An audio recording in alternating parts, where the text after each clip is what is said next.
There we go. Thanks. Now I'll give you a hand. Okay, awesome. Yeah, Abe and everybody else at Acadia, thanks for the invitation to come and give this talk. This is my thesis talk. So where Abe might have said it's going to be a little shorter, he was lying. It won't be. It's my thesis talk. Because I haven't truncated it in the 2 weeks since.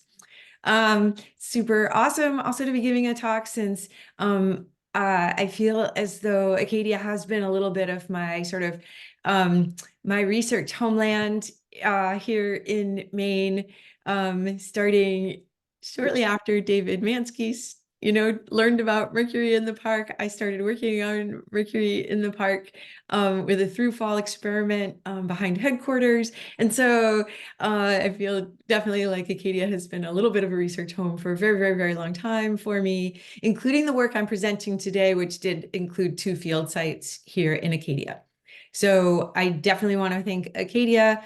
Thanks for the invitation. I do want to also say that this work has been conducted on the vast homeland of the Wabanaki. I particularly want to thank the people in Sapayak who allowed me access to my research sites in Sapayak during COVID.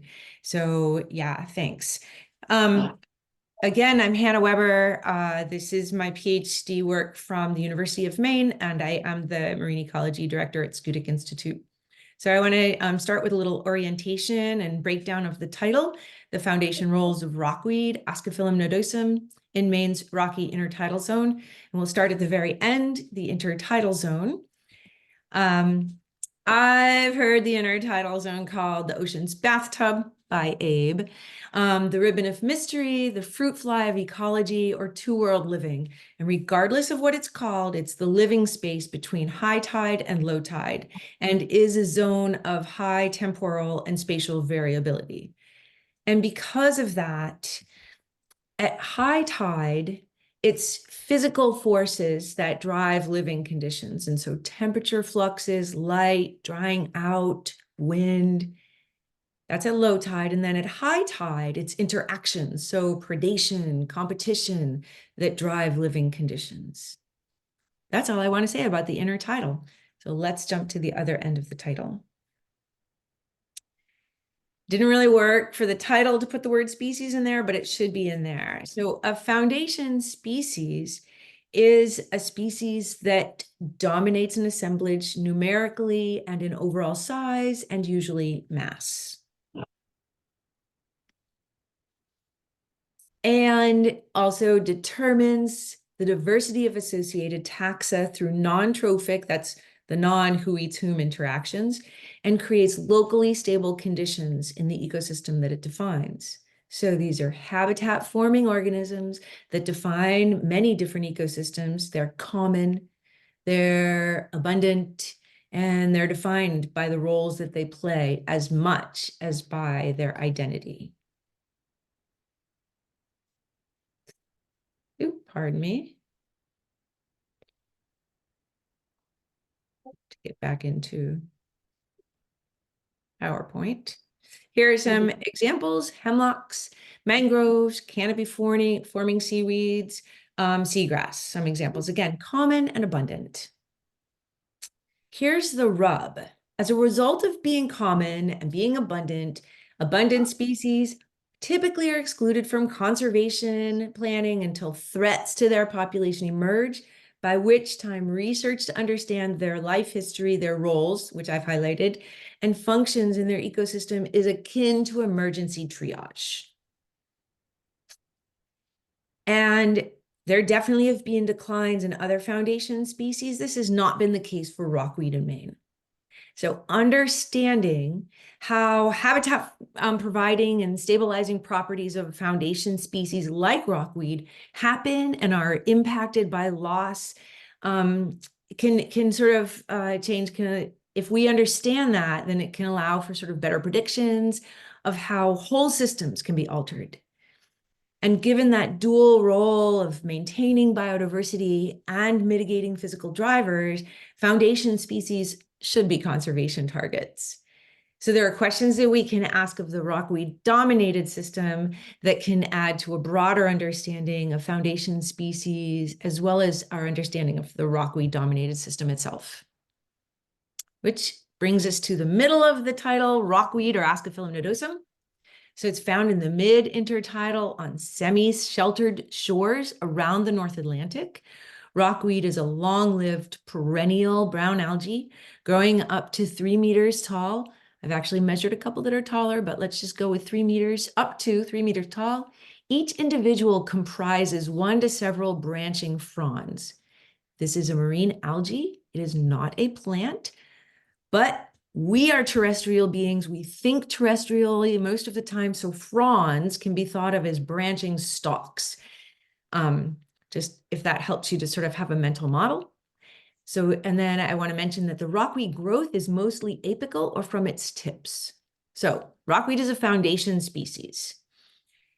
And so what can we say about these roles of rockweed? Determines the diversity of associated taxa through non-trophic interactions, creates locally stable conditions in the ecosystem it defines.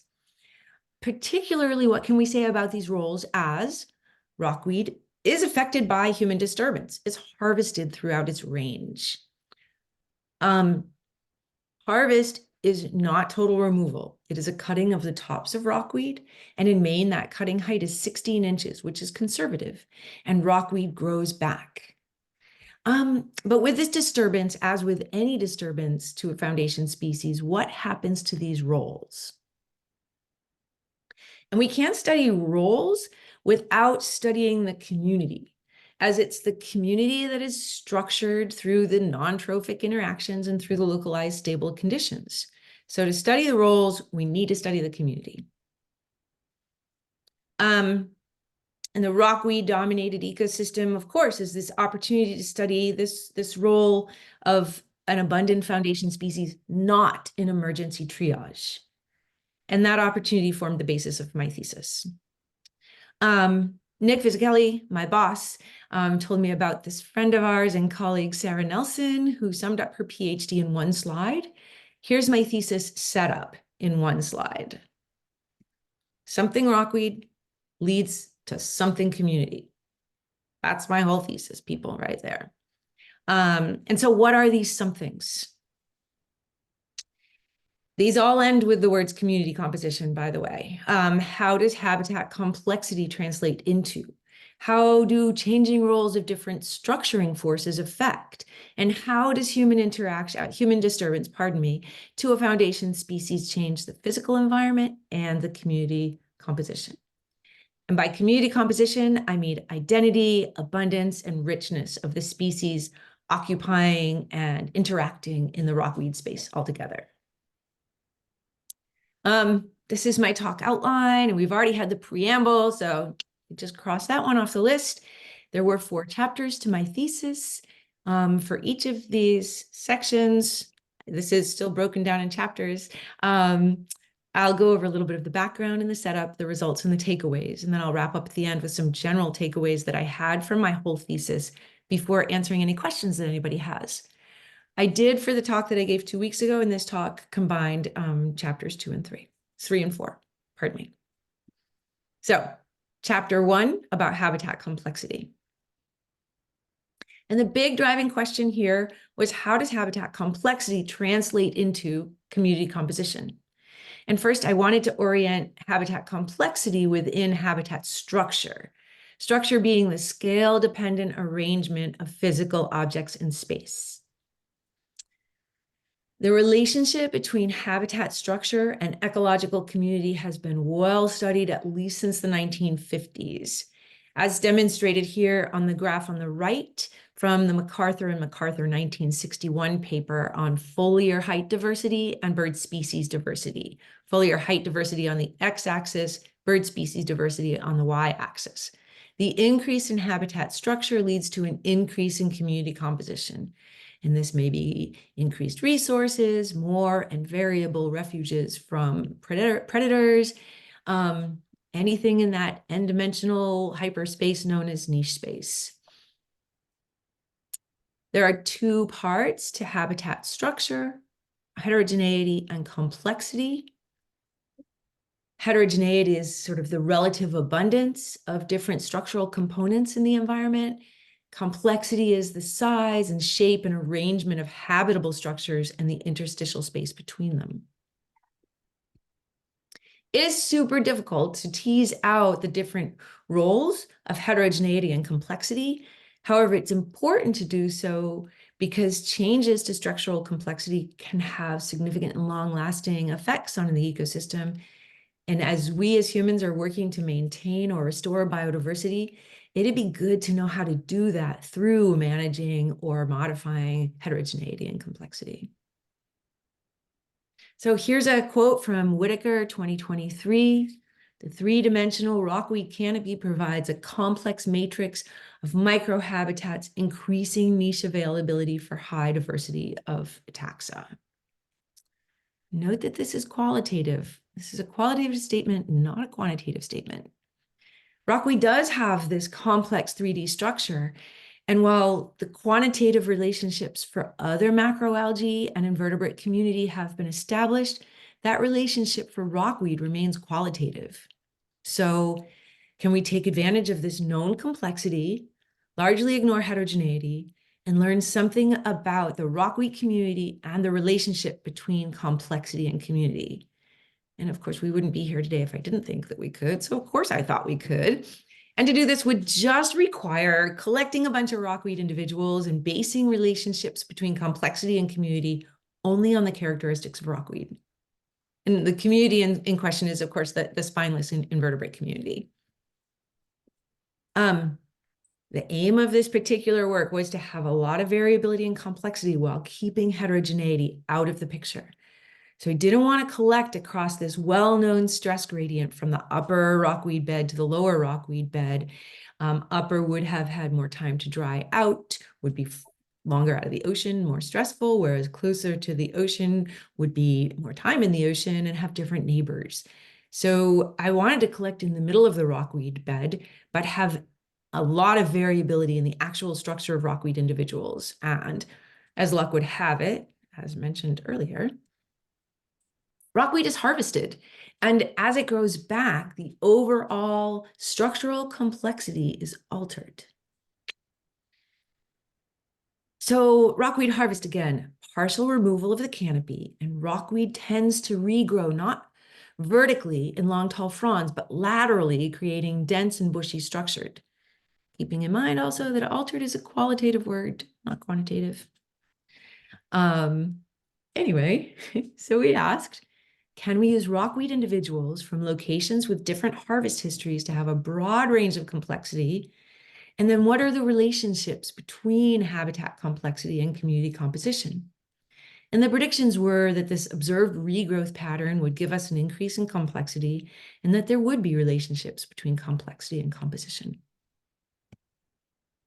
So to answer the questions, I identified 12 locations along the coast of Maine with differing harvest histories.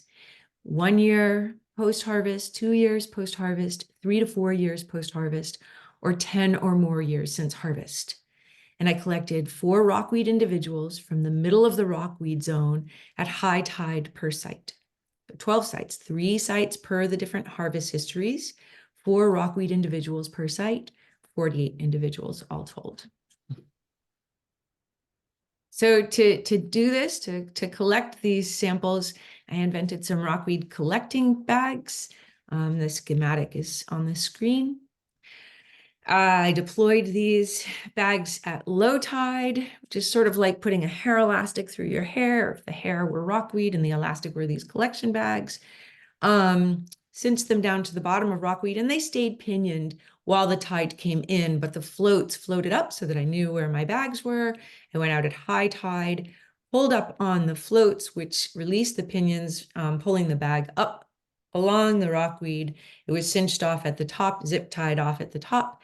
And then I went out and snorkeled down to the bottom of the rockweed, cut it off, and then brought everything up into the rockweed bag and cinched off the bottom of the rockweed bag so that in the bag, I had a rockweed and its associated invertebrate species.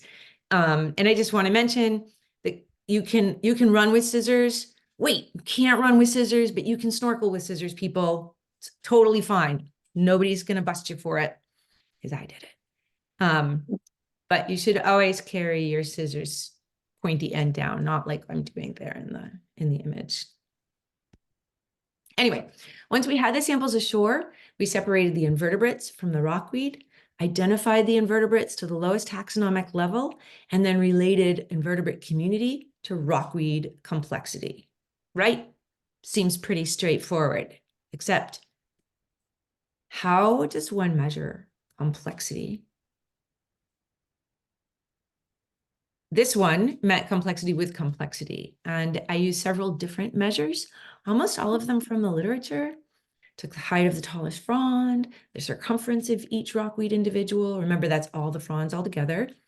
I counted all of the fronds and then took the average height of all of those, took all of the growth from a single individual, laid it on a white background, photographed it, and used those photos and ImageJ software to get surface area and a measure of complexity called fractal dimension. In what I had hoped would capture bushiness, for each individual, I randomly took 3 fronds, counted the number of tips, and then measured the longest axis to sort of calculate this tips per unit length measure. I laid another random 3 fronds into a water-filled pool, let them come to stillness, and then photographed them and drew 3 transects through the image and counted and measured the width of the openings along each transect to kind of get an idea for that interstitial space. And then, of course, weighted each individual. To understand whether using that chronosequence of harvest history would give an increased range of complexity, that first question, we took all of these rockweed measures and used linear discriminant analysis to make sure that I could get that greater range of complexity. So linear discriminant analysis uses linear combinations of variables to predict the harvest history for each individual rockweed. And while the groups, that is to say, the harvest histories were established beforehand, there wasn't any inherent ordering to the treatments. With an LDA, what the outcome is are density plots, and each one of these humps represents another group, a different group, and the greater the overlap in the hump, the more difficult it is to tell the groups apart. The less overlap, the easier it is to tell them apart. Those were examples, by the way. This is the outcome from our work. So we did get differences in complexity with harvest history. Here's the density plot from the LDA. On the x-axis, we have that first linear discriminant, and on the y-axis, we have the distribution of those linear combinations by group or harvest history. So we have sites on the left that are more than 10 years ago harvested, and then next to that, sites that had been harvested 3 to 4 years prior to our sampling, followed by 2 years, and then 1. So I want to again point out that the order linear discriminant analysis could, the analytical outcome could have had these be in any order. However, these are actually in the order of the chronosequence, which is a very interesting outcome for us to have. So there was an increase in complexity because we sampled across this chronosequence. And then we needed to find out whether there was a relationship or what relationships exist between complexity and composition. And for that, I used redundancy analysis. And so redundancy analysis basically allows us to answer, how do rockweed complexity measurements explain community composition? I also used forward selection to identify the significant explanatory variables. And community composition, again, is species identity, richness, and abundance combined. So for this particular analysis, I also included latitude as an explanatory variable, as there are broad differences in communities across the Gulf of Maine. The outcome for an RDA is a biplot. For the one that I have, black will represent rockweed samples and red will represent different species. And the closer the cloud of dots are, the more similar. The farther apart, the less similar. Because I use forward selection, there's also a couple of blue arrows, and those indicate the significant explanatory variables. So here's what we get for our RDA analysis, examining the whole community composition. We have RDA1 on the X and RDA2 on the Y, and the distribution of sites in black, and the different taxa in red. And these two important forward selected explanatory variables are frond count and latitude. And we can see most of those sites are clumped together in the center. There is not a lot of difference between our rockweed communities, but what differences there are influenced by latitude, significantly influenced, and by frond count, also significantly influenced. So latitude plays a role in community composition. It's not a complexity measure. But for complexity, frond count, just the number of fronds there are in a rockweed individual, plays a role in community composition. And so frond count can be thought of as how much there is, but also arrangement in space, sort of how densely the rockweed is packed. If you think about each rockweed as sort of with its multiple fronds as sort of a patch of rockweed, then it's within patch density that's sort of driving that community. So that's whole community. But I also then split out abundance and richness and looked at those separately. So we had all of these measures as the explanatory variables, and then we had abundance and richness picked out separately as response variables. In a second, I'm going to share with you an image that looks like this. It's got a vertical line for 0. And what it is it's the coefficients of all of the linear models, because I just did abundance by weight, then abundance by frond count, then abundance by fractal dimension, et cetera, et cetera. And to show that as a bunch of graphs gets cuckoo. And really what I want you to see are the coefficients from all the linear models. So there's one of these for abundance and one of these for richness. The farther away the dots are from that 0 line, the bigger the change, and the closer, the smaller the change. Here's what we get for looking at abundance and richness separately. We can see that there are a lot of strong correlations. It's not just frond count in this case that's driving what we're seeing for the invertebrates in the rockweed. So a lot of things going on here, not just frond count. So the takeaways for this, harvest history did increase the complexity, and within patch density is significant for community composition. Latitude is important. That introduced heterogeneity that I didn't want in the study, but there wasn't really any way to get at that change in harvest history without having latitude. So we accounted for that in the analysis. And then abundance and richness have significant relationships with multiple measures. Sort of the more is more. Like if you have more surface area, you could just have more things. So there were some relationships with just the more and more is more relationship, but also spatial arrangement, fractal dimension, frond count. These things did matter as well. There are some caveats. As with any study, there's going to be caveats. This was a fall collection, and it was based on 48 samples, so a limited number of samples. The reason why I mentioned the fall collection is that there are fewer invertebrates in rockweed in the fall than there are in the summer, and there are more than there are in the winter. So this is not representative of all seasons. We did sample in one rockweed elevational gradient, so I do wonder what would it look like if we sampled across the elevational gradient. I do also wonder, how does this complexity community relationship in rockweed stack up against other ecosystems, those that are dominated by a foundation species and those that are not? So those are sort of my wonderings at the end of all this particular adventure. And with that, we can move on to the next chapter. And the driving question here was, how did changing roles in different structuring forces affect community composition? So the stress gradient hypothesis, which is, there's an image of it on your screen, proposes that in different environments, there are different dominant structuring forces on a community. So what does that mean? Like, we're in one fixed location in time in the intertidal and in rockweed.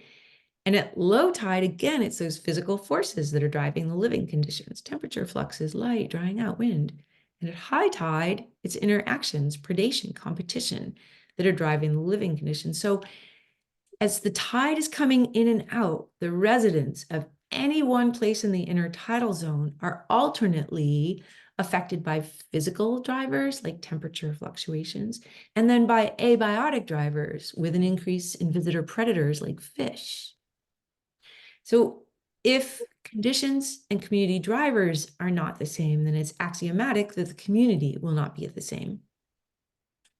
Having said that, as the foundation species, right, rockweed provides that complex matrix of microhabitats, could change the outcome of the cat and mouse games of predator and prey, and also ameliorates those physical drivers. So does it damp down those other drivers, leaving communities that are very similar or not? And then, of course, there's human disturbance, removing some of that rockweed height and biomass. So would a partial removal of rockweed biomass change the relative role of the structuring forces? We use rockweed invertebrates to look for patterns in the community that could be attributable to changing structural forces. So how do invertebrate communities in rockweed vary in stressful and benign environments? And how does disturbance differentially change any patterns we might see in communities? To answer these questions, I collected rockweed at low tide from the same locations at the 12 sites along the coast of Maine for which we had the high tide samples. I used the same bag samples as for the previous study. In the same mid-zone, I also then, along the same transect where the bags were set out for the previous study, I also collected samples at the low tide when I set out the bags. Separated out the invertebrates from the rockweed and identified the rockweed invertebrates to the lowest taxonomic level possible. This wasn't a study of complexity in community, so I did not do all of those complexity analyses on the low tide samples. Abundance at high tide and low tide was dominated by a few resident taxa. So nematodes, halicarod mice, Geramarina, harpaticoid copepods, Littorina obtusata, and amphipods. And I call these resident, I'm not the only one, people call these resident in that these are species known to be in the intertidal generally at high tide and low tide. That's what was abundant, but I wanted to look at the community. So I used weight-corrected invertebrate species counts and linear discriminant analysis to determine whether the invertebrates from the samples could be classified into separate high tide and low tide communities. Because LDA is sensitive to zero inflation, if a species was found only in 9 or fewer of the samples out of my total 96 samples, then it wasn't included in this analysis. Here's the LDA density plot for this particular study. And we can see that there is overlap in the high tide and low tide communities, but we do see 2 different communities. So there is overlap, but the communities are different. The high tide communities are best differentiated from the low tide communities by increasing abundance of Anureta maritima and harpaticoid copepods. And then the low tide were best differentiated by diadymene lineata and Littorina obtusata. I used Permanova to test differences in community composition between high tide and low tide samples, between sites with different harvest histories, and then I looked for any interaction between tide and harvest history, and used, again, the weight-corrected invertebrate count data, but this time I used all species. I used NMDS plots to visualize the dissimilarities between the samples, and for NMDS plots, we get these sort of clouds of points, and each point represents a sample. And if the little clouds of points are farther away, they're less similar. And if they're closer together, they're more similar. And looking at the results from the Permanova, here's the cloud of data, and the ellipses on the left are high tide and low tide communities, and then harvest histories on the right. And the left suggests that the low tide community is a subset of the high tide community. We did find that both tide and harvest history have significant effects on the community, but there's no interaction between the two. And so the disturbance affects communities the same for high tide and low tide. So disturbance does not differentially change the relative roles of structuring forces. So because of this overlap, this leans towards saying that facilitation is playing a more dominant role at both high tide and low tide than are the biotic drivers at high tide and the physical drivers at low tide. So no, it is not easy to look at intertidal high tide communities, and nobody's really done that before, particularly for rockweed. And so it would be interesting to see if other types of disturbances in this system, storms, ice plucking, ocean heat waves, if we would see differential effects of the disturbances at high tide and low tide, or if we would see what we had seen here. Human disturbance affects the community similarly. Again, the caveat, this was a fall collection. Maybe fall is just not extreme enough to really drive those differences between the biotic and the physically stressful conditions. And then it would be good to test this to look for different outcomes in different seasons, and also to try this in different temporally variable systems like vernal pools. So that's the end of that. We can move smartly along to our next couple of questions. And this is for my thesis. This was 2 chapters, and I've just combined it for my thesis talk, for this talk, into one. However, each chapter did have different overarching questions, and so I'll sort of split them out that way. So as I mentioned earlier, so how does human disturbance to a foundation species affect or change the physical environment was the overarching question here. So as it mentioned earlier, of course, foundation species ameliorate the physical conditions of the ecosystem. And rockweed certainly provides a very well-known example of stress amelioration by a foundation species, both at high tide and low tide, stabilizing temperature, light, and the risk of drying out. And again, of course, rockweed is harvested, creating that partial disturbance, removing some, but not all of the rockweed biomass and height. And so what does that do to the ameliorating role, that role again? So here's that sort of refined question. The real question for this chapter was, does harvest disturbance create conditions that will change the capacity for rockweed to ameliorate the physical environment? This got split into 2 questions because until this, we didn't actually know how it is that rockweed stabilizes the physical environment, so the amount, the height, etc. So we broke this out. How does rockweed ameliorate physical conditions? And then does harvest impact any of those rockweed drivers of amelioration? And to get at these questions, I worked at 14 sites along the Maine coast and used the before-after control impact study design with commercial rockweed harvest as the impact. Prior to harvest at each site, and a site was 100 meters of shoreline, I set up 4-meter plots to measure rockweed metrics, so height, density, circumference, weight. And in each plot also installed temperature and light sensors and collected desiccation data as well. I went out once prior to and 4 times after harvest. I always went in the late spring, early summer after rockweed had reproduced, and in the fall after the summer growing season. Each time I went out, I collected data on the rockweed, deployed and collected the desiccation pads to get data for desiccation rate.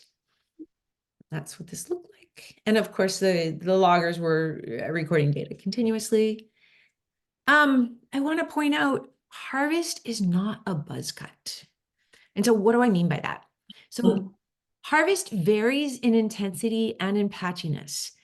And my impact Baki sites set up as part of a larger study were harvested, but due to the patchy nature of harvest, some of my 4-meter plots ended up not being in areas of direct rockweed cutting. in those 100-meter shoreline harvest sites. So I added additional plots after harvest in areas of each impact site with visible indications of harvest. So in the end, I had 7 control plots at 7 control sites. I had 8 impact plots that had been installed prior to harvest, and then I had 7 impact plots that were installed after harvest. At the conclusion of fieldwork, I had data on multiple rockweed metrics and the physical environment. And not knowing how it is that rockweed stabilizes the physical environment, in essence, I had myriad competing hypotheses about how well any of the rockweed characters would explain variability for each of these abiotic conditions. And, I could create a model to support each hypothesis, and then I could compare and rank the models to get at which rockweed metric approximates stabilizing process best. And for comparing and ranking the models, I included sort of all of what you see on the screen, whole plot metrics, individual rockweed metrics, and also included a region metric as candidate predictors, and then used AIC, adjusted for a small sample size, to rank the model performance. I had rockweed metrics from June and November, my sampling periods. And so I used the physical conditions for those same time periods, so the midday, low tide, temperature, and light, and midday, high tide, light. And then because desiccation rate was already corrected for temperature, the June and the November data were pooled. After the initial analysis, I was left with only June data for temperature and light, and then the pooled desiccation rate data. There are 4 outcomes of the analysis that was conducted, the model selection. So a positive relationship, if an explanatory variable went up, the response went up. A negative relationship, explanatory went up, response went down. Slight negative relationship, and then no negative relation, and then no relationship. And so here are the overall outcomes. Biomass had a negative relationship with both temperature and light. Density had a relationship with light. Weight had a relationship with light, both at low tide. Canopy height had a positive relationship with high tide light in June. And circumference had a slightly negative relationship with that desiccation rate. Like the girthier, the more slowly desiccation occurred. So these are the outcomes. So the takeaways: biomass and canopy height are drivers of light and temperature conditions, and to a lesser extent, density and weight and circumference also drive physical conditions. Which brought us to that second part of the overarching question: how does harvest impact any of those rockweed drivers of amelioration? So I used my 3 treatments, and then data from only the first 2 sampling periods. So apologize for that. Right before and right after harvest, to isolate the 2 periods that were most likely to differ due to harvest. And then use the 2-way interaction term between treatment and sampling period to determine whether impact sites differed from control sites before and after impact. And then looking for changes I looked again at the whole plot, the individual, obviously didn't include region in this one. And then the graphs are going to look like this. In a second, you'll see a whole screen of graphs. But I just want to orient you. On the x-axis, we have before harvest or after harvest. The control plots are the gray bars. Sort of that harvest orange plot is the originally installed harvest plots, and then the blue are the plots that I added afterwards. And then on the y-axis is the dependent variable, in this case, biomass.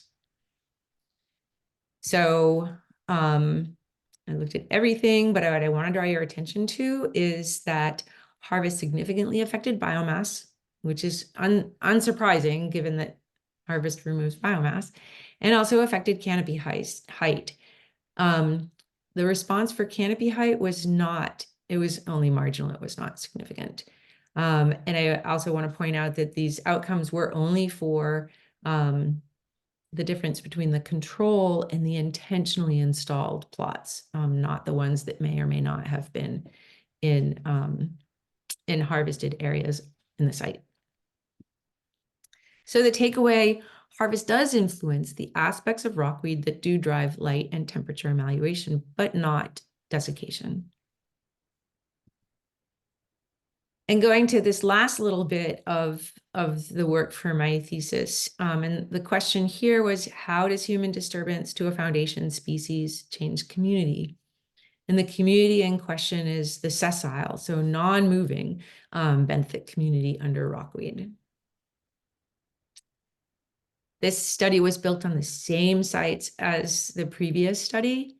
This work focused on photo plots that were set up in each plot. So a photo plot is this fixed and markered place on the substrate that I can return to again and again and again and photograph and record change through time. So there were 8 photo plots per plot. 4 of them were left untouched to record change in the benthic community, and 4 were scraped and burned when they were installed to capture data on barnacle recruitment, which I'll talk about in a sec.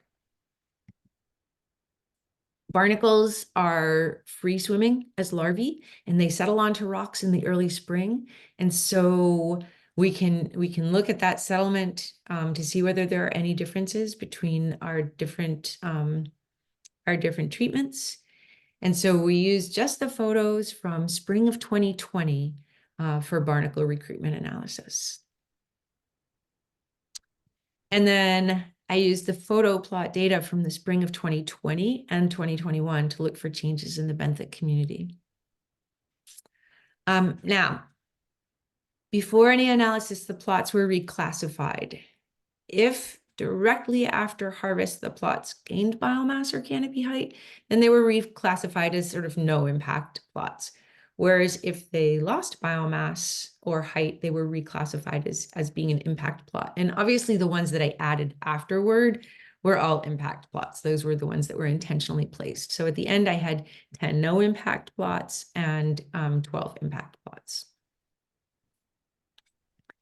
There is a total of 29 taxa across all of our, of course, across all of the photo plots. Hildenbrandia and semibalanus balanoides or barnacles were in all of the plots, whereas the crustose coralline algae, Phymatolithon, was just in about over 60% of the plots. So then I ran 21 mixed effects models with treatment and time and the interaction between them as fixed effects and plot as random effect. And for the dependent variables, I used barnacle recruitment. Again, that's just one time. And then abundance of the most common taxa. And then I pooled all the non-dominant taxa to look for changes in that combined abundance. And then also looked at richness and diversity and evenness for the non-dominant taxa to look for change in that community. You're about to see a whole screen of graphs. So here's what they look like. We'll have no impact in the blue on the left and impact on the right. So the red mean is the splotch in the middle. And then of course the bars are the 95th confidence interval. And then on the y-axis is the dependent variable. I am not going to spend a lot of time on this because really the takeaway is that there were no quantifiable differences. There are no asterisks, there are no plus signs, there is no quantifiable differences between the sessile communities from our impact and our no impact sites. Plots, pardon me. So the takeaways, the characteristics of rockweed that are affected by harvest are those that are correlated with temperature and light amelioration.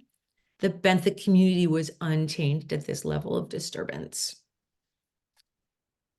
This could be an effect size issue.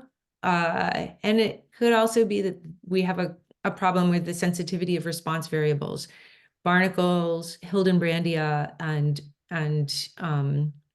a lot of the understory organisms are tough. They're tough buggers. And so they are used to a range of of physical conditions and may not be great markers, then again, if that's what the benthic community is, that's what made sense to study.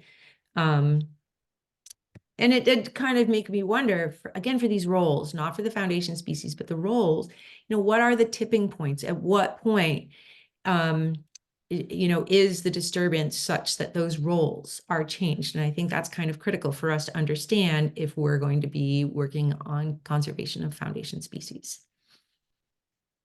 So let us quickly get to the summary in the last few minutes we have together. So at the top of the hour, I mentioned this is my thesis presentation. So just bear that in mind as we go into the summary part. There is, I think many of you know, there's a common literary template called the hero's journey. And I really feel as though Rockweed and I went on the hero's journey together. And Rockweed did not need to learn anything about itself. But I think we do for better management, not only of rockweed, but of foundation species in general. So, right, I started from the world of qualitative statements, and that was my call to adventure. How exactly does rockweed act as a foundation species? The initiation in the hero's journey was I started into the research path. I went into research world. If you don't know what the hero's journey is, you should go Google it or watch videos about it, and you will recognize it in many stories you've read. Anyway, the return from the hero's journey, I came out with new information, that we have a better understanding now of the complexity community relationship, that we have to factor in different communities into management considerations, the high tide and the low tide community, and that the benthic community is tough, but we don't know how tough, and we don't know what that tipping point of those roles are. So I do, of course, have a lot of people to thank, especially public and private landowners who allowed me access, which is difficult along the coast of Maine. And of course, I had help from people at Schoodic, which I am very grateful for, particularly the Scream team. And yeah, with that, I'm happy to answer questions. That was awesome. Thanks a bunch, Hannah. Congratulations also again. And most of our participants are online. So if anybody has any questions, feel free to unmute yourself and ask away. I'll wait a second and then, well, actually, I'll ask one question and give everybody else a chance to ask. Okay. So could you,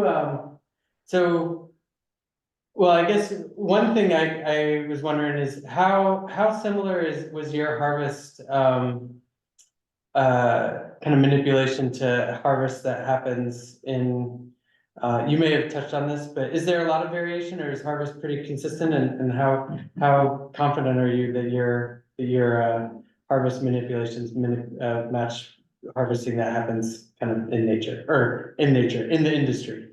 Yeah, yep. At the beginning of our study, we told the harvest industry partners to harvest to harvest the sites as if they were harvesting, and they removed biomass to the standard that they have set for themselves. So we are confident that harvest was harvest.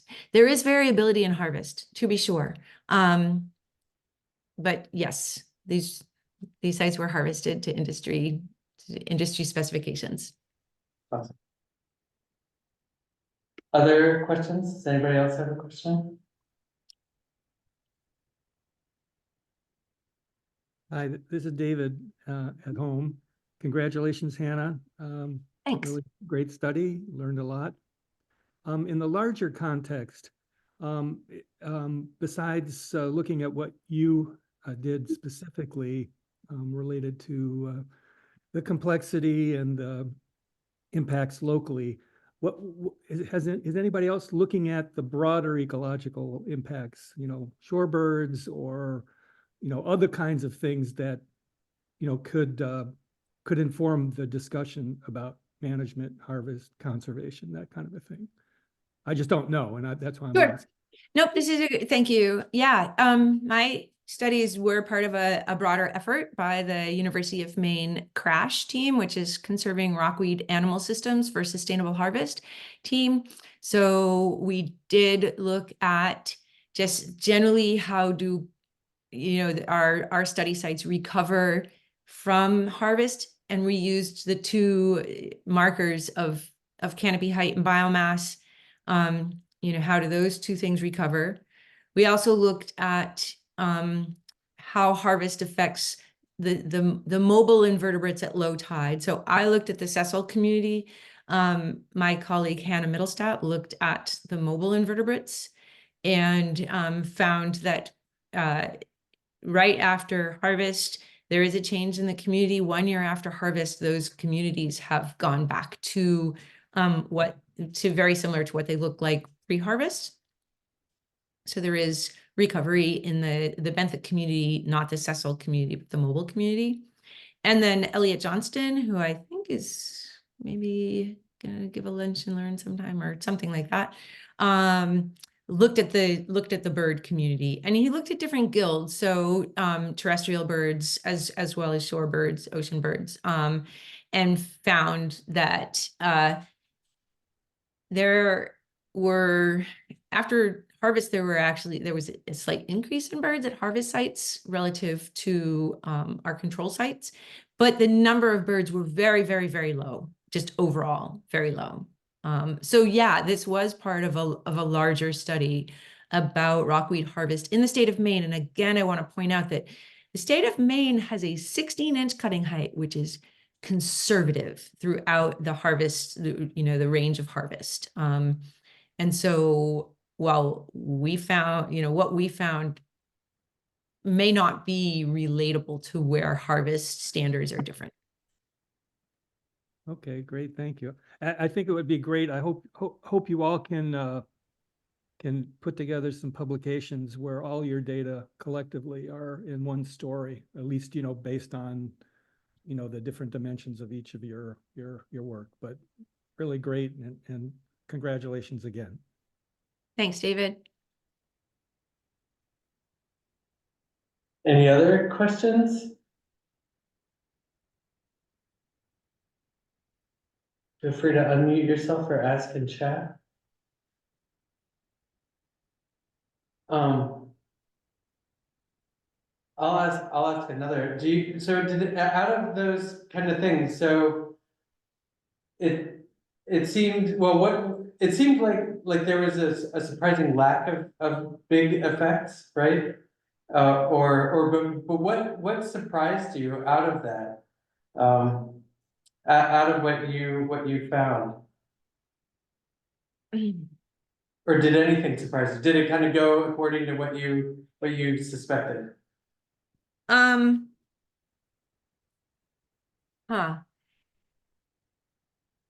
I think that in 2017,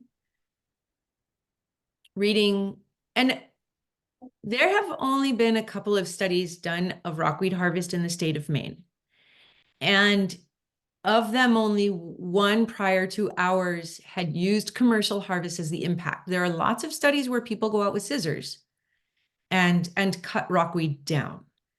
And that's a uniform cut, and it is, it's a small area, it's a uniform cut. So that was the foundation of my understanding of what rockweed harvest would do to communities coming into this, and between popular literature and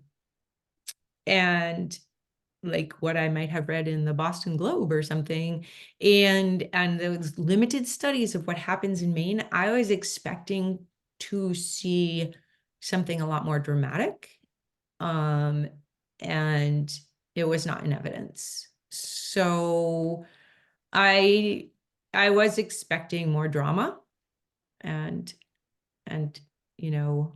didn't get it. And I think this is interesting. I think when you go into a study, I think if I had balanced out my reading with way more journal articles about disturbance and partial disturbance, then maybe I would have been a little bit more of a mindset that there were going to be limited outcomes because this is a partial disturbance, it's not a total disturbance.